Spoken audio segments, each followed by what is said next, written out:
Hi everybody, Van Stewart here, And I'm Jen Stewart. and welcome to our latest video in our travel channel. Today we're going to talk about our trip to San Juan, Puerto Rico. We went there back in September of 2024. It was actually our first married anniversary trip, so that was kind of fun to do. And we wanted to go to Puerto Rico for a while, but we were worried about storms and things like that. So we made sure that we went at a time when the weather was pretty decent. We're going to talk about weather a little bit later, but trust me, the weather's really nice. It's hot, sunny. It rains somewhat every day, but it's usually sunny later on in the day. But we want to begin with telling you guys the top 10 things about visiting Puerto Rico that you really should know. Things that will kind of help you out to enjoy your trip and get around. Number one is for most places in most places in the world you come to, at least in America anyway, it's a straight flight. You don't have to worry about a lot of connections. From Chicago, where we are, to Puerto Rico was one straight shot flight, which was really convenient and really nice and easy for us. What's something else? For those who don't know, Puerto Rico is a part of the United States. So what was nice about that is there's no passport needed. So if you don't have a passport, you can still travel to Puerto Rico, and that's fine. You also don't have the cost of obtaining a visa. So that cost is not existent if you're going to Puerto Rico. So that's another nice thing about traveling there. Yeah, those things made it pretty convenient because quite often we talk about the wait to get a visa back, or you have to do an e-visa or visa in the mail or getting your passport. You don't need that. A simple driver's license gets you all the way to Puerto Rico from around where you are in the continental United States of America. Another thing is the same currency. Since they're part of the US dollar is their currency. So you have to worry about going to a currency exchange and converting money to pesos or francs or euros or shillings. It's the US dollar is the way to go. Another top 10 thing is the ease of communication. So in Puerto Rico, most of the places we went, they spoke English.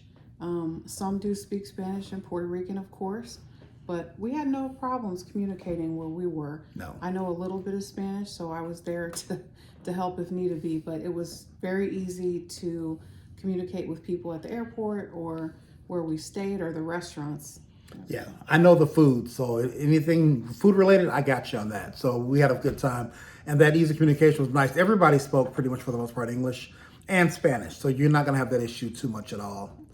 Another thing that was really nice, because it's in the U.S., it's driving ease, same side of the road. No worrying about cars coming from the wrong way or a lot of roundabouts and things like that. It was just like driving anywhere else in America. There were some signs that were in Spanish and in English. Yes. But other than that, there's no big deal. There's really no difference in driving in any city in the main 48 or the continental U.S. And you did a great job, by the way. Thank you. And that's one thing, too, that's good about this, because it's on the same side of the road and it's the U.S. system, you really don't need a driver.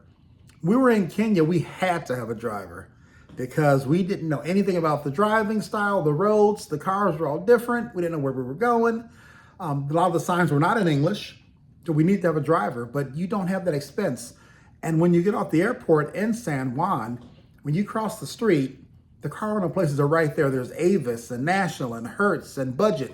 They're right there. So we got our car, I believe we used Avis when we were there. Yes. Got our car from Avis and lickety split. We were gone onto our hotel in Dorado, which was pretty nice. Which, by the way, is the city that we stayed in. We flew into San Juan, but we stayed in Dorado Del Mar, which was about a 30 to 45-minute ride, something like that. And a little known fact for those who don't know, the awesome, famous, war-renowned boxer, Jake Paul, that's a joke, by the way. He lives in Dorado. So if you ever go to Dorado and you see somebody that looks like Jake Paul, it's probably him. What I liked about this trip too was the inexpense of going to Puerto Rico, in my opinion, as compared to other trips that I've been on.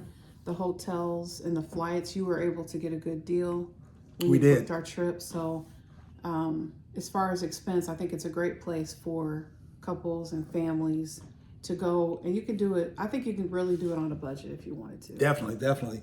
And the prices were not inflated. In fact, the restaurants, now I will say, if you're in the restaurants in San Juan proper, you're going to pay more money. But as you go out and further out, it's a lot cheaper. And if you go further out to some of the other cities, which we're going to talk about in our next video, the city of Cayey, which was great, by the way, things were really, really, really cheap. The further out you go, the cheaper it gets. So that's kind of common for most places. The closer you are to the main hub in the big city where the tourists go, the prices tend to go up. Now, another thing that we thought was really cool about this, at least I know I loved it, I think she did too, was El Yuque National Rainforest. We're gonna have an entire video just for that. It's amazing. You can travel up into the mountains of the rainforest, and there's all kind of animals and waterfalls, and they even have zip lining way, way up high. So you definitely want to go. If you go to Puerto Rico, you have to go to the rainforest, and you can drive up. They have a bus tour you can take, or just if you have a car, drive yourself. How long do you think it took us from Dorado to get to El Less than an hour. I think about an hour. Right around an hour. The traffic wasn't bad though. And like I said, you can take the tour if you want to, but if you have a car, you don't need to. You can drive the same. You can follow the bus that's on the tour in your car and you can do the same thing. And they have little pull-offs where you can pull off and take pictures of certain things. And there's so many historical sites. We went to the old army base. Where the Spanish, the Puerto Ricans were in defense of their country way back in the day. They made a fort out of it, and they have little signs telling you about what happened here, what took place. There's so much history to see when you go there. So you definitely want to drive yourself in your own car and stop and take note and read the signs and enjoy that. I'll let you take the next one. Another great thing was us visiting Calle. The city of Calle, or the area of Calle, I guess. And it was, I guess we didn't know how significant it was until you got back to the States. And I know. I felt bad because, we were just learning about Puerto Rico as we were there. But I was at a local restaurant in Rockford, Illinois. That was a Puerto Rican place. It's since closed. But I was talking to one of the customers in there, and I mentioned I was in Calle. He was eating with his mother, who knew very little English. But she heard me say Calle, and she got excited. And she started talking to me in Spanish. She had to translate because I didn't know what his mom was saying. But it turns out she was from Calle. And she was telling me in Spanish really fast all these things to do and places to go. And thankfully, he was there to translate. But we want to go back and spend more time in Calle because we only had about a day there. And Calle from Dorado, where we stayed, was a little further drive. Correct. That took a couple of hours. And also, that day that we went to Calle, it rained really hard that morning. Didn't last long. But some of the roads we had to get through to get to Calle had flooded.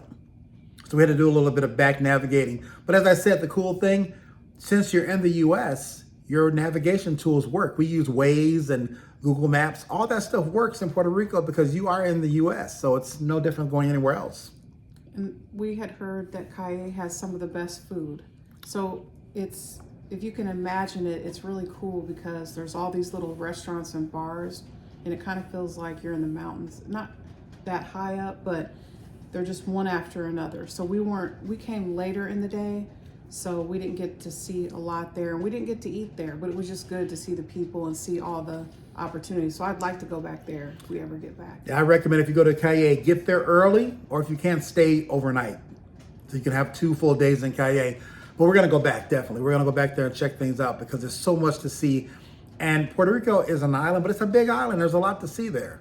Between beaches and everything else, you're not gonna see it all in a couple of days, so don't go there for a weekend. You'll just be upset. At least have a full 5 to 7 days minimum to go and enjoy some of that stuff, because you're gonna wanna do that. Now, one of the things I really liked about this was Old San Juan.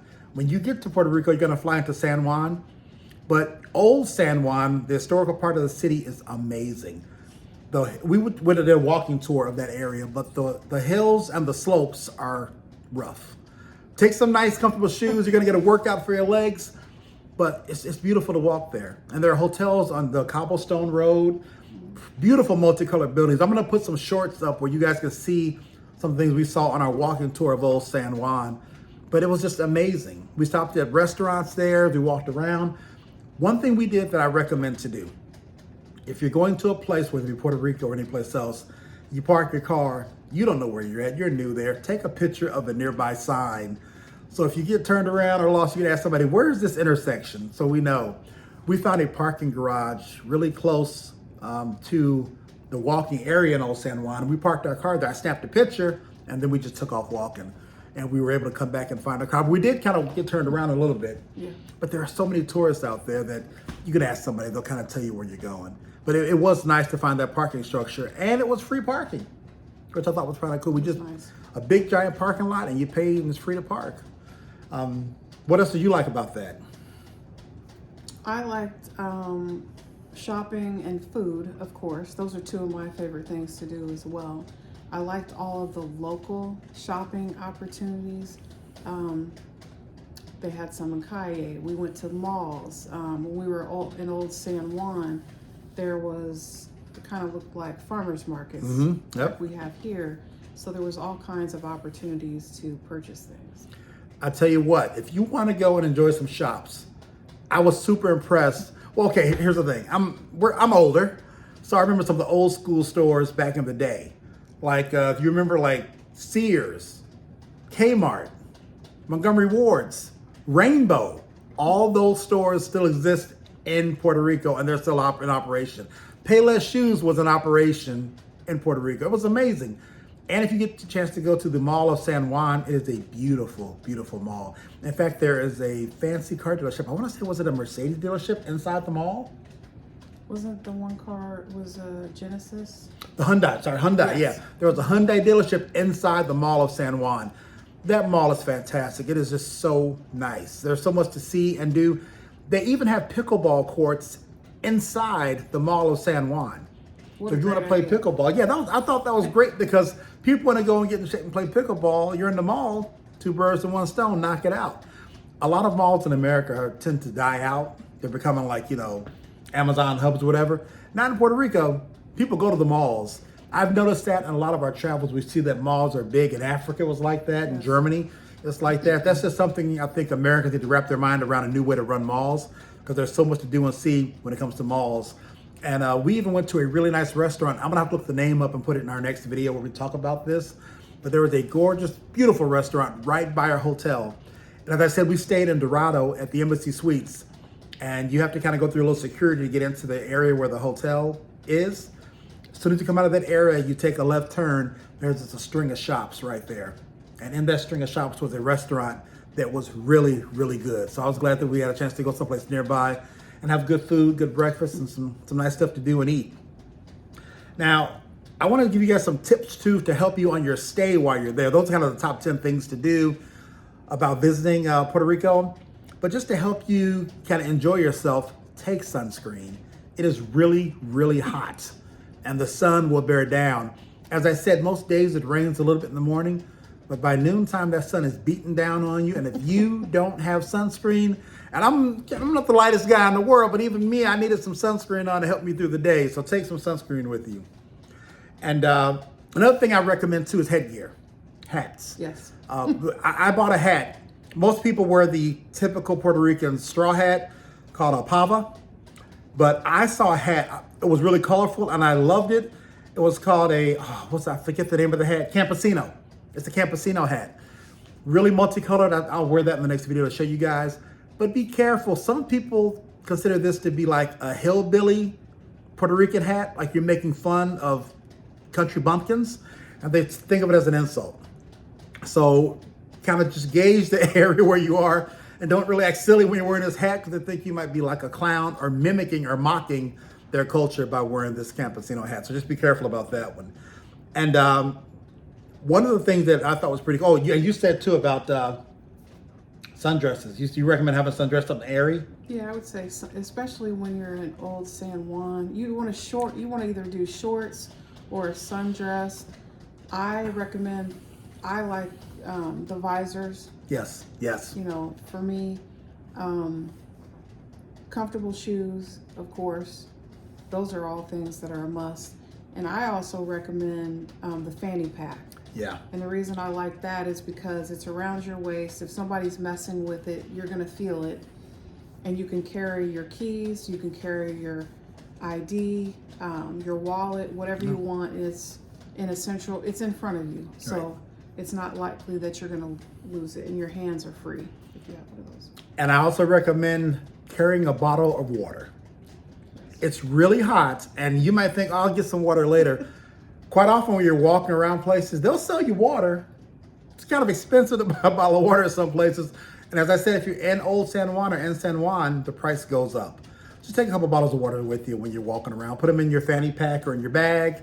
You carry them around with you. I had two, and we drank those pretty quick. And we ended up buying some more. We found a guy selling some water. There was an area in Old San Juan. We have pictures of that too. I'll put up on a short, where you went through this library and this old fort, and it was just beautiful. And you're right by I believe that's the Caribbean Sea. I have to go back and check my map. But we saw some great pictures over there. And it was just really cool to see. There's so much history and rich culture there. You have to go take a look. And speaking of history and culture, there are so many famous people from Puerto Rico that I wasn't even aware of. Now, Jake Paul's not from Puerto Rico. He might live there, but he ain't from there. But people like J-Lo, Lala Anthony, the disc jockey from New York, Ricky Martin, Rosario Dawson, the actress, Benicio del Toro, one of my favorite actors, is from there. Jimmy Smits is from there. Mark Anthony, the singer's from there. And Bad Bunny and Daddy Yankee, if you like the current music, they're also from Puerto Rico. I thought it was just so cool. All this history and culture coming from that place. And there's so many people to talk to. But I will caution people about certain topics of conversation when you're out there. As I said, Puerto Rico is part of the U.S., but there is a big push among some of the residents to gain independence from the U.S. So just like currently in our current climate in America, politics are kind of a touchy topic. They're a touchy topic in parts of Puerto Rico too. Some people really want to divest themselves of America for many reasons. In fact, if you've ever heard the song Despacito, the big popular song out of Puerto Rico, was filmed in an area there. But that song, the translation of it means slowly. And it's kind of like a backhanded insult at the U.S. for their response to certain accidents and things that happen in Puerto Rico, like the hurricanes, the natural disasters, Irma. When those things happen, the U.S. was not quick to come and help Puerto Rico. So that song is really about that, about the slowness in responding to natural disasters where Puerto Ricans count on America to come and help. So there's a lot about that. And there are also some cool things you can do, but we always talk about being safe. We never felt like we weren't safe there.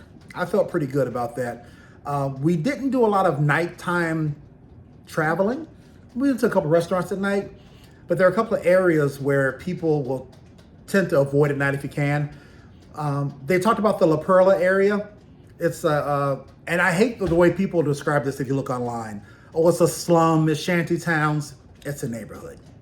It's a neighborhood of people, but they have very strict kind of codes about that because they don't want people coming there taking pictures of them. It's where they live. It's not a tourist spot per se. People live there. So if they see you walking around snapping pictures of them coming out of their front doors or sitting on their porch, they might get offended. So don't do it. And it's some really colorful basketball courts near there you can go and look at and even play at. But they tell you in the La Perla area, just be careful about going there at night.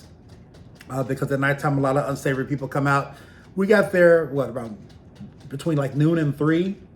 Totally fine with us. We just walked around, had a great walking tour, walked back and forth. We walked many miles that day, by the way. And we felt fine and we felt safe, but just don't go around there taking snapshot pictures. You can look online and you'll see people who went to La Perla. And there are some YouTubers, which just kills me. They go, I'm gonna take my camera there anyway and take pictures. Don't do it, it's offensive. A lot of people take that seriously about you're coming into their front homes. Would you like if someone walked into your house with a camera and started filming stuff? So same thing with people who live in that La Perla area. They don't want you walking in, taking shots of them.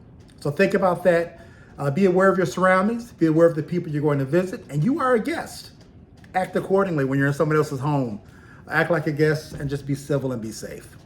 But like I said, we're gonna have more videos. We're gonna upload some shorts to show you guys some of the things we saw. But get ready because we're gonna have a video of the El Yuque rainforest and a video of Calle and some more videos of Old San Juan and our walking tour. We can't wait to show you that. But thanks so much. That's enough for today. And until next time, we'll see you at the carousel. Bye-bye.